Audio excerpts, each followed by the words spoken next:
It's been a really long time since I've played a game in VR that nails what we love about a genre. Half-Life Alyx had incredible gunplay and the physics were expertly used. Blade & Sorcery completely understands what a physics engine and melee combat can be. Bone Labs, I can't even describe what Bone Labs is. Sci-fi maybe? Great, physics engine, all that. But despite all of these games being hallmarks of each genre, so rarely do we actually see innovation in said genre. We usually see the same thing over and over again. When I say a VR story-driven game, what do you picture? I imagine you picture stagnation, staying in one location, and kind of just things happening around you. Maybe you pick up something and it disappears really quickly. If I say FPS shooter, I imagine you think of things like Contractors, Tarkov, things like that. We have a clear image in our head of a certain genres that we are just given, frankly, to death. And I guess it kind of makes sense, things are tried and tested, but in comes a game called Bootstrap Island. I heard a lot of people rave about this game having played the demo. I unfortunately missed it, and I'm happy I did. This game is a survival-like piratey adventure, stuck on an island and just told to kind of figure it out. And it completely nails what a survival game really should be. One of my favorite survival games of all time is a game called Don't Starve. It's brutal, but the more you understand about it, the easier these games get. One of my biggest pet peeves for survival games is every single night things get harder and harder and harder. So it almost makes it feel like you're not supposed to survive for that long. But in a game like Don't Starve, things, yes, kind of get harder and harder and harder, but also there are answers and really powerful answers to setting up farms, to setting up bases, to like creating all these intricate ways of getting the items you need to thrive. It's really good. And I'm happy to report that Bootstrap Island has so many of these things as well. Basically, answers to problems. And frankly, whether you succeed or fail is dependent on your ability to know which answer is the best for each problem. Whether that's you having pushed the time just a little too hard, night is falling, and the only thing that you happen to have is coconuts. And all you have is one singular rock. What are you possibly going to do? Well, if you know certain mechanics, you can actually crack open those coconuts and use a stone wall to actually generate a spark, get that cooking, and that can actually pull you through the night, even if you don't have that many sticks. Or you can just have enough knowledge to know that night actually is not that scary, and thankfully the devs have given you just enough movement speed to where you can kind of get around most enemies' attacks. I hope they don't change this. And I could list plenty more. I think I'll just show you guys gameplay in the background, showcasing some of those examples. But one thing that this game has in spades, and I haven't heard one person not mention this, but it is this game's way of handling integration within VR, and also satisfaction within every possible act. When you crack a coconut, you hear the crack and the separation between the husk, and then you can tear that husk off, and oh my god, it sounds so good. Also a little fucking annoying sometimes when you have somehow you pull it off too quickly, and then you're stuck in this weird dead zone where your like arms are maximum far away because you didn't slowly kind of pull it, but also give it some momentum. Anyways, jostle your wrist back and forth if you're at it helps. Anyways, the point is this game can be summed up with one thing. It's supposed to be this terrifying survival game where night is coming to kick your ass, but someone on that dev team has an eye for satisfaction like you would not believe. Whether it's the meticulous nature of reloading your flintlock, which is just so good. I could do this for hours, and you will have to, unfortunately. It's one of the few only weapons you can carry. Yes, or it's simply building a campfire and hearing the grab, whoosh, whoosh, pop, tap some rocks together and whoosh, and it feels good. Also, I streamed this game quite a bit, and people said that this is teaching you actual real-life survival. Okay, maybe better than nothing, I guess. Anyway, also, this is a true-to-form PCVR game, meaning most of every single moment of you wandering around on this island is beautiful and also terrifying because night is just creepy enough to make you dread when it is about to arrive. Until you start pushing game mechanics and you realize, okay, you can just run around at night with a torch, it'll be fine. Anyways, this game has a lot going for it. But I wouldn't be here unless I also had some things that I hope dearly they change. One of the problems that exists with so many survival games is this weird on death you get an advantage, or on death is when you then get your boon for having survived. I hate this to no end. The reason why, one, there's no progression, so it just kind of feels derpy.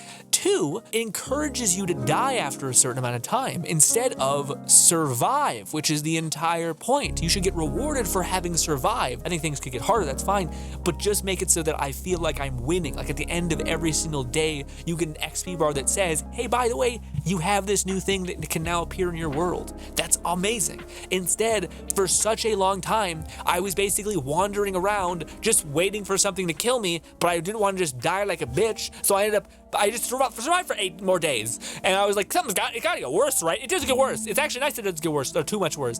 The answers are always good answers, so if you know how to react to a situation, you're fine.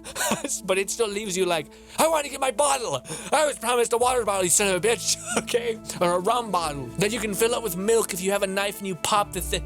That's the other problem. Let's talk about that. Sorry, I'll come down a little bit. The primary issue, if I could pick one thing for this game to solve, is I want 2 pockets. Just 2 pockets. All I'm asking for is 2 fucking pockets, please. When you finally die, you are awarded XP based on how long you were able to survive. These result in you getting level ups, and those level ups give you special tools like a knife, like a rum bottle, like a bottle basically just to fill up, and a flintlock rifle. And coming soon is what looks like a briefcase, like luggage-esque thing. I actually don't mind that, to have like a little briefcase where you're just hoarding shit. That's not the worst and actually could be good, but it is a goddamn travesty that so many tools integrate with so many things, but you have no incentive to carry them. The most important thing for you to carry at all times in this game is a fucking rock. A rock does 80% of the shit you need it to do. Please, dev, make the knife the equivalent of you've gained a level up, now you don't need to carry a rock for everything. Maybe for starting fires, sure, but goddamn, should the knife completely replace the rock? It is nutso to me. The knife does so many cool things. Do you know the knife can actually penetrate a coconut's like 3 eyes on the coconut, and basically making like an impromptu water bottle, which maximizes you getting all of the water in the coconut and fills up your entire water bar?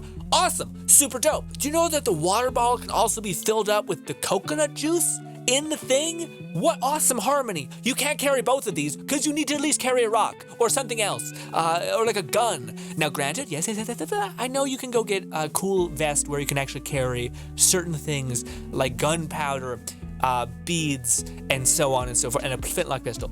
Can I make a choice? Could I say, hey, I don't want gunpowder, that's neat, but no, I'd rather carry the knife. And also, could the knife please deal damage just in some capacity, okay? I hate that I gotta go caveman style when I got a very fucking pointy knife that looks like it's meant to stab, and I gotta beat a son of a bitch with a rock.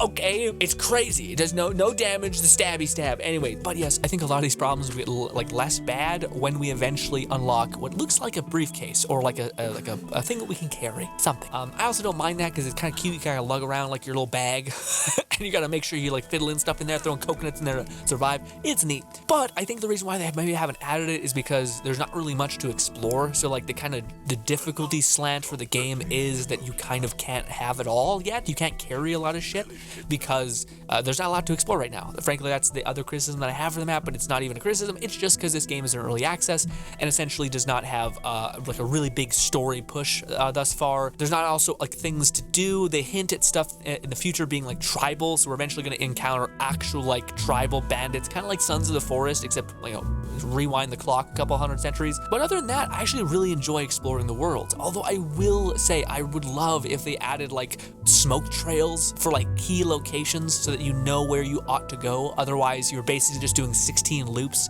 and it's not even satisfying or like challenging in a fun way. It's just annoying. Like it's aimless basically.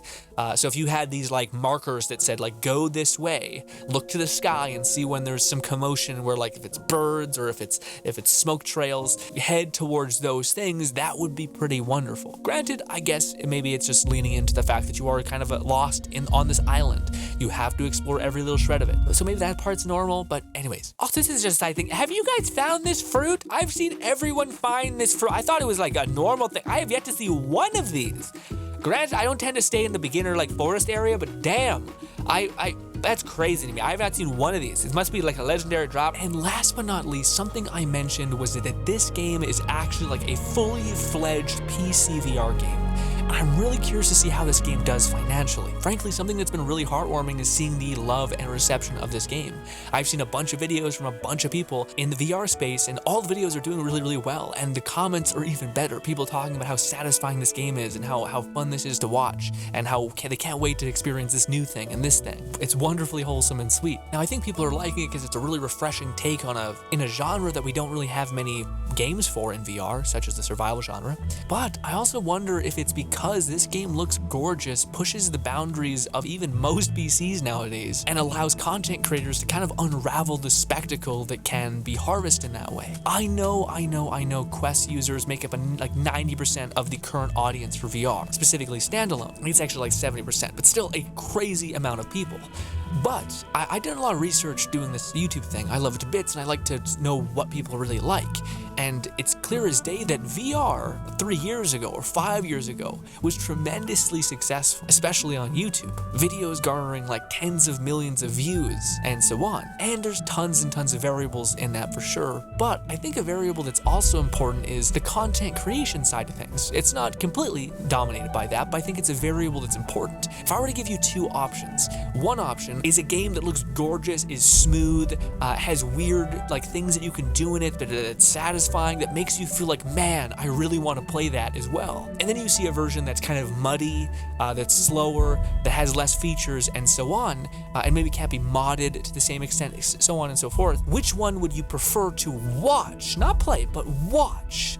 That's the feeling that I get, and I'm open to being wrong, but I feel like this game is going to show that it's really important to still make games for PC VR. Not because we don't want to support Quest users and do that, but ultimately people want to see spectacle and see what things can ultimately be when you fully push them. Those games like Half-Life Alyx and Bone Lab, these games, by virtue of them being what they are extremely good to look at. They look good, and you can do a lot, and they're moddable to no end. Let me ask you guys this: how many people in both of those genres, whether it's, let's say, Bone Lab, because it's the only one that's available on Quest, how many channels have you seen that has uploaded a video recorded on Quest 3 and published it and is done better than a video that maybe wasn't that? Now, yes, there's an idea for like content, charisma, all that stuff, but generally I think it is an advantage at the very least. And that advantage can be the thing that separates content creators wanting to create games for you because their intrinsic audience, their viewer base, is interested in watching it,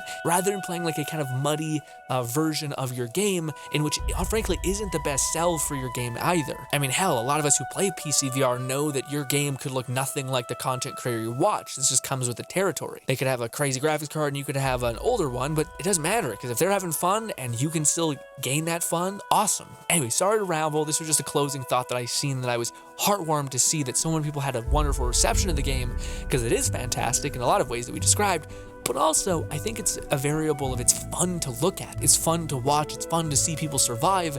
And would it be as fun if everything was really blurry, muddy, chunky, and couldn't process all of the mechanics of like the steel ball going into the flintlock and things like that, you know? And having a memory of where everything is in the map so that you can go back and grab your old shit and make use of it, so on and so forth. But ladies and gentlemen, I would highly advise you guys go play Bootstrap Island. It is a ton of fun. It is really, frankly, I think it's an interesting game that it is as fun to play as it is to watch as well.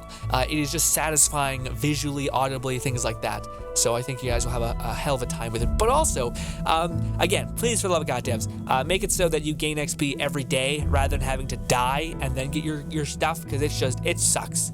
Again, I spent such a long time like running around. After like my 9th day or something, I just said screw it, and I climbed to the very tippity top of the thing. I got that cool opening shot where I looked and I was like, ah, and then I just yeeted myself off the cliff, only to then not die. We were fine. So then I said, screw it. I killed a bunch of crabs, ate them, cinematic as hell as well. Oh my God, I love that shot. Anyways, then I just laid down on the ground and waited for the cold embrace of death and the darkness to consume me, only for it to not, because the fire was still going and they were just not aggroing on me, because I guess I was like morphing into the ground because I was lying down. And then I just moved my joystick, skid across, and eventually I got eaten or something. I don't know. Love the game. I would like to play more of it. Probably will be a guide on it, because I just want to tell everyone what you can do with like the cool things by cracking up coconuts and stuff like that. Love you. Bye.